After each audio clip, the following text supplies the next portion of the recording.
నమస్కారం. అమ్మా నాన్న టీవీకి స్వాగతం.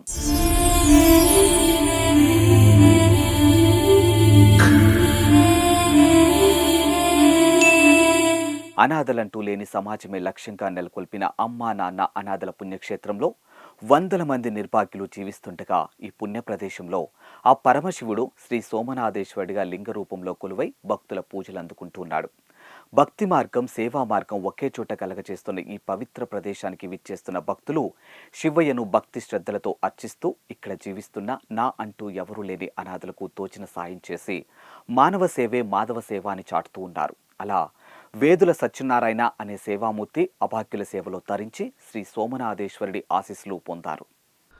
హైదరాబాద్ దిల్షిప్ నగర్ నుంచి విచ్చేసిన retired superintendent of police Satyanarayana గారు, శశిరేఖ గారు అమ్మా నాన్న అనాథల పుణ్యక్షేత్రంలో జీవిస్తున్న అభాగ్యుల సేవలో తరించారు. ఈ సందర్భంగా వారికి తోచినంతలో సాయం అందించి మానవ సేవే మాధవ సేవ అని చాటారు. అలాగే సిఎస్ జీకేఎస్ శర్మ, రాణి దంపతుల పేర్ల మీద అభాగ్యుల కోసం సాయం అందించి ఆదిదేవుని ఆశీస్సులు పొందారు. ఈ సందర్భంగా సత్యనారాయణ గారు మాట్లాడుతూ ఈ సేవాశ్రమంలో అనాథలకు జరుగుతున్న సేవలు ఇప్పటి వరకు ఎక్కడా చూడలేదని, ఇక్కడికి రావడం చాలా సంతోషంగా ఉందని అన్నారు. నా పేరు V Satyanarayana Rao. I'm retired superintendent police Hyderabad. So యాక్చువల్గా మేము చాలా రోజులు అనుకుంటాం ఇక్కడ ఈ ఆశ్రమం చాలా ఇదిగా ఉంది అండ్ చాలామంది అనాథలకి అంతా కూడా మంచి సర్వీస్ చేస్తున్నారు ఇక్కడ అంతా కూడా అని చెప్పి చెప్పడం విన్నాను నేను. కానీ ఇప్పుడు ట్రై చేసి ఈ రోజుకి నాకు ఇక్కడ రావడానికి వీలు పడింది. అక్కడ నాకు పోతూ వస్తూ చూద్దాం అసలు అని చెప్పి వచ్చాను.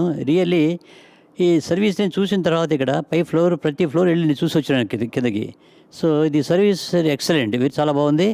అండ్ ఇక్కడ ఉన్న వాళ్ళు కూడా వాళ్ళ యొక్క మనస్తత్వం చూస్తుంటే they are feeling very happy, చాలా హ్యాపీగా ఫీల్ అవుతున్నట్టుగా అనిపించింది నాకు. సో అండ్ అంతకంటే ముఖ్యం ఏమిటంటే ఇక్కడ ప్రెమిసెస్ చాలా నీట్గా మెయింటైన్ చేస్తున్నారు వీళ్ళు. ఏది కూడా ఆశించకుండా, ఏ విధమైన సంపాదనకి ఊసు లేకుండా, ఏ భక్తులు కానీ వీళ్ళంతా కానీ ఇచ్చిన ఆ డబ్బుతోటి మొత్తం అంతా కూడా వీళ్ళు ఇక్కడ ఖర్చు పెట్టి ఓన్లీ ఉచిత సేవ అనేది చేశారు. నిజంగా దీన్ని మెచ్చుకోదగ్గ విషయం. ఈ రోజుల్లో ఇలాంటి సర్వీసులోని చాలా అరుదు, నేను ఇంతవరకు సాధారణ ఎక్కడ చూడలేదు నేను.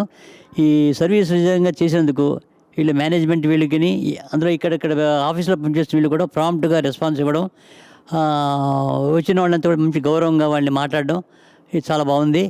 So real very happy. ఇలాంటి వచ్చినప్పుడు మరీ రావాలి, మళ్ళీ రావాలనే భావన ప్రతి వాళ్ళు కలుగుతుంది అని నా ఉద్దేశం. సో చాలా బాగుంది. సో ఓకే, అది అందరికి చెప్పి మళ్ళీ అవకాశం కనిపిస్తే మళ్ళీ రావడానికి ప్రయత్నం చేస్తాం. ఇక్కడికి వచ్చి మేము ఇక్కడ కూడా మేము బట్టలు కూడా పాత అంటే మేము కట్టిన బట్టలు అనుకోండి, అవి కూడా వీళ్ళకి ఇద్దామని చెప్పేసి మేము ఇవ్వడం, దానం చేయడం అయింది, డబ్బు కూడా ఇచ్చాం. సో అన్ని విధాలు కూడా నాకు చాలా నచ్చింది ప్రదేశంగా అనిపించింది నాకు. Thank you very much. నా పేరు శశిరేఖ. నేను ఒకప్పుడు అడ్వకేట్ ప్రాక్టీస్ చేసేదాన్ని, ఇప్పుడు చేయట్లేదు. ఈ సంస్థ నేను టీవీలో కూడా చూశాను రావడం, ఎప్పటి నుంచో చూద్దాం అనుకుంటున్నాను. ఇక్కడ ముఖ్యంగా జయలక్ష్మి గారు, హేమలత, ఓషయ్య వీళ్ళందరూ మంచిగా రిసీవ్ చేసుకోవడం, ఎక్స్ప్లెయిన్ చేసి మాట్లాడడం, ఒక చుట్టాన్ని ఇన్వైట్ చేసినట్టు చేస్తున్నారు, బాగా చేశారు. పైన వాళ్ళందరినీ చూసి వచ్చాం, పేషెంట్లని, ఆ వికలాంగుల్ని. చాలా మంచి హెల్తీ అట్మాస్ఫియర్లో ఉన్నారు వాళ్ళు. చాలా నీట్గా, హైజీన్గా ఉంది. మెయిన్ చెప్పాలంటే చాలా నీట్గా ఉంది, బాగుంది, చాలా బాగా నచ్చింది. మాకు మళ్ళీ రావాలనిపిస్తుంది. దేవుడు మాకు మళ్ళీ ఇక్కడ ఏదైనా సేవ చేసుకునే అవకాశం ఇవ్వాలని నేను కోరుకుంటున్నాను. చాలా బాగుందండి ఇక్కడ. అంధకారం అలుముకున్న చీకట్లో దీపం చూపే వెలుగు కోసం ఆశగా చూస్తున్న అనాథలను ఆదరించి వారికి అండగా నిలుస్తున్న అమ్మా నాన్న అనాథల పుణ్యక్షేత్రం ద్వారా మానవత్వం మూర్తిభవించిన మానవ మహనీయులెందరో ఈ అభాగ్యులకు సాయం అందిస్తూ ఉన్నారు. శివయ్య చెంత సేద తీరుతున్న ఈ నిర్భాగ్యులకు స్వయంగా అన్నదానం చేసి వారికి మానసిక ధైర్యం అందించండి. నా అంటూ ఎవరు లేని నిర్భాగ్యులకు అన్నదానం చేసి అనంతమైన పుణ్యఫలాలు పొందండి.